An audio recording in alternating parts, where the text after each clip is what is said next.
Hola, buenos días a todos. Espero que hayan pasado bien estos días de tanto frío que hemos tenido. Hoy, por suerte, jueves, el tiempo está un poco más agradable, a pesar de que seguimos con mucho frío, y es hora de que retomemos contacto semanal, interrumpido esta vuelta por los ruiditos, los polvos y las cosas de mis vecinos de arriba que se mudaron hace poquito y están arreglando su casa. O sea que espero que podamos hacer esta grabación sin ningún ruido extraño, pero si aparece algún ruido extraño, ustedes sabrán disculpar.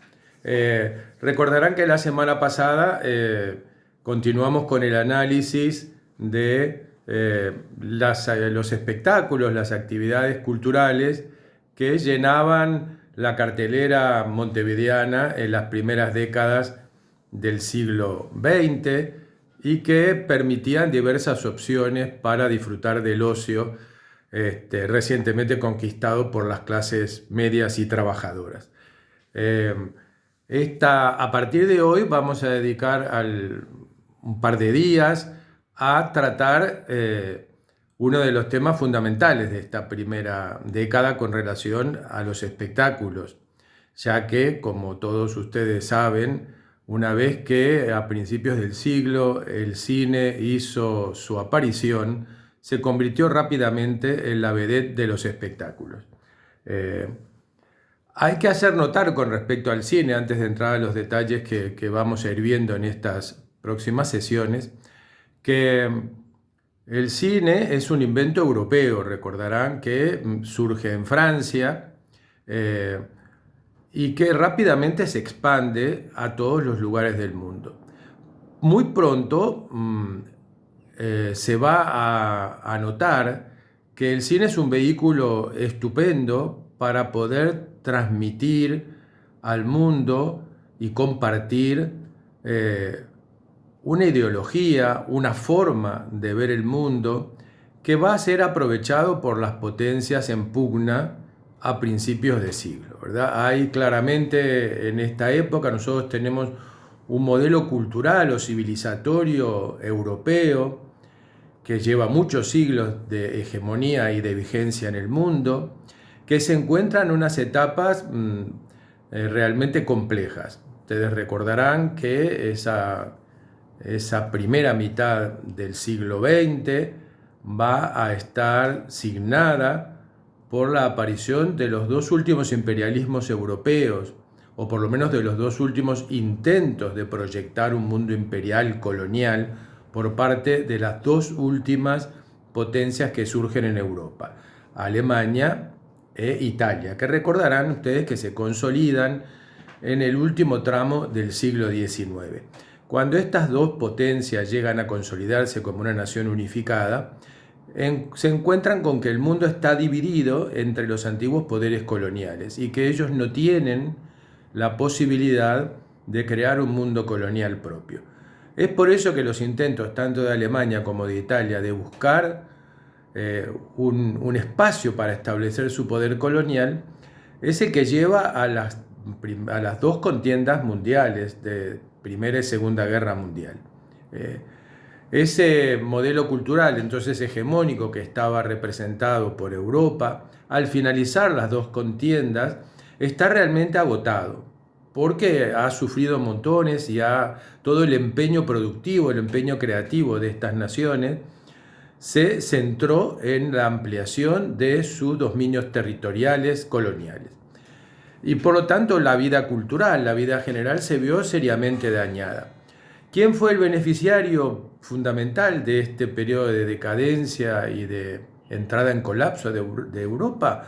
Bueno, fue fundamentalmente un hijo directo de esa Europa de los últimos siglos. Fue Estados Unidos, ¿verdad? Que como un desgajamiento de la Inglaterra puritana, va a asentar sus raíces en el territorio americano, en el norte de nuestro territorio americano, y va a producir una joven y pujante nación con una visión cultural que en parte hunde sus raíces en los aspectos coloniales europeos, pero que también prontamente va a desarrollar un proyecto propio. En el inicio del siglo XX, cuando Europa cae como un castillo de naipes en los antiguos regímenes, caen por virtud de las dos guerras mundiales, surge un proyecto cultural alternativo, un proyecto ideológico y político alternativo al viejo proyecto europeo, que es el proyecto de la Revolución Rusa, que recordarán que a partir de 1917, fundamentalmente a partir de la finalización de la Guerra Civil Rusa, que termina sobre el 21, va a proyectar una visión del mundo fuertemente ideologizada y que va a proponer un modelo económico, un modelo político, pero también un modelo cultural al mundo. A ese proyecto que entra a desarrollarse a partir de la finalización de la Guerra Civil Rusa, a ese proyecto se va a oponer el nuevo proyecto civilizatorio occidental representado por Estados Unidos. La pugna entre estos dos proyectos va a asignar prácticamente todo el siglo XX. Máxime si nosotros tenemos en cuenta la periodización del siglo XX que hacen la mayoría de los historiadores, que hablan de un siglo corto, que empezaría con la Primera Guerra Mundial y terminaría a principios de la década del 90 con la caída del muro de Berlín y el fracaso del modelo alternativo soviético. En ese siglo corto, en la lucha entre estos dos modelos alternativos, el norteamericano por un lado y el soviético por otro, va a centrar la vida de todo el mundo.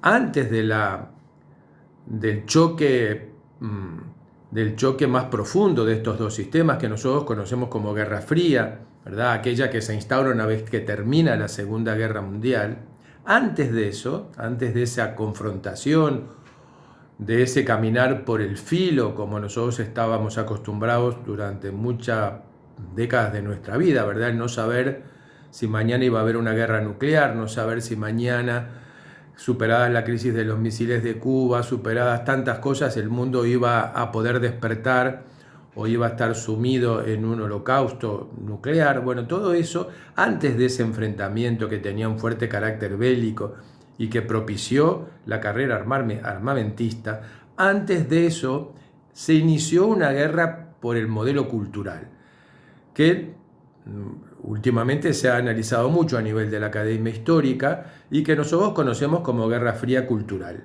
La Guerra Fría cultural empezó antes que la Guerra Fría propiamente dicho, a la cual nosotros estamos muy acostumbrados a oír.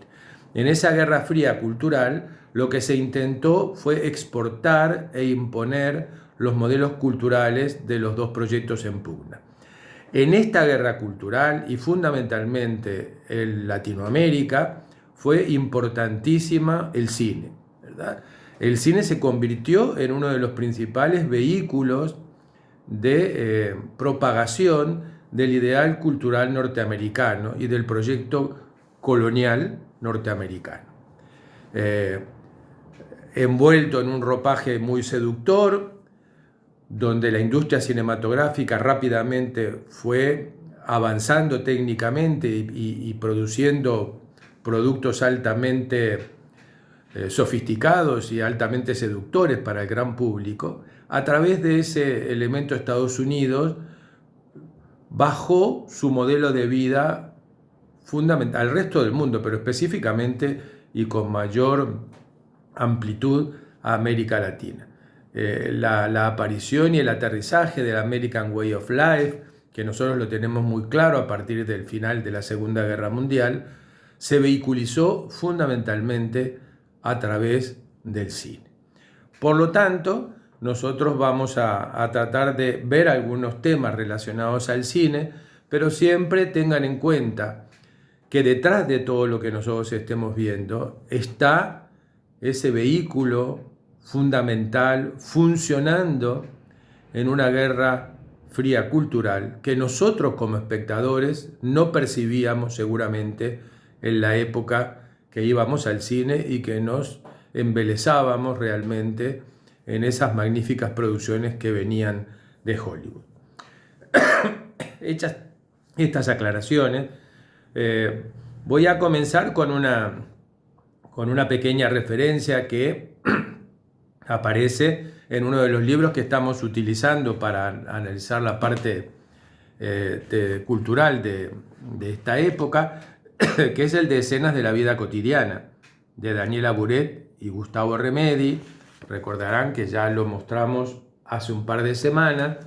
Es una publicación del año 2009 que analiza una diversidad de temáticas muy interesantes y que en una parte los autores nos hablan de las linternas mágicas y las pantallas gigantes, dando cuenta de la aparición del fenómeno cinematográfico en nuestro medio. Y ellos nos dicen que las primeras salas montevideanas datan de 1896, ¿verdad? Ya al cerrarse el siglo XIX, el cine apareció muy poquitos años después de aparecer en Europa, 4 o 5 años después, aparece en nuestra Montevideo finisecular. La primera empresa cinematográfica fue creada en 1909, cuando Lorenzo Adroer adquirió 7 cámaras y un proyector en la empresa Lumière en Francia. Al año siguiente, su hermano instaló en la calle Florida el biógrafo Lumière, donde además de proyectar películas, realizó filmaciones, como Carreras en Maroñas, que reveló en su propio laboratorio.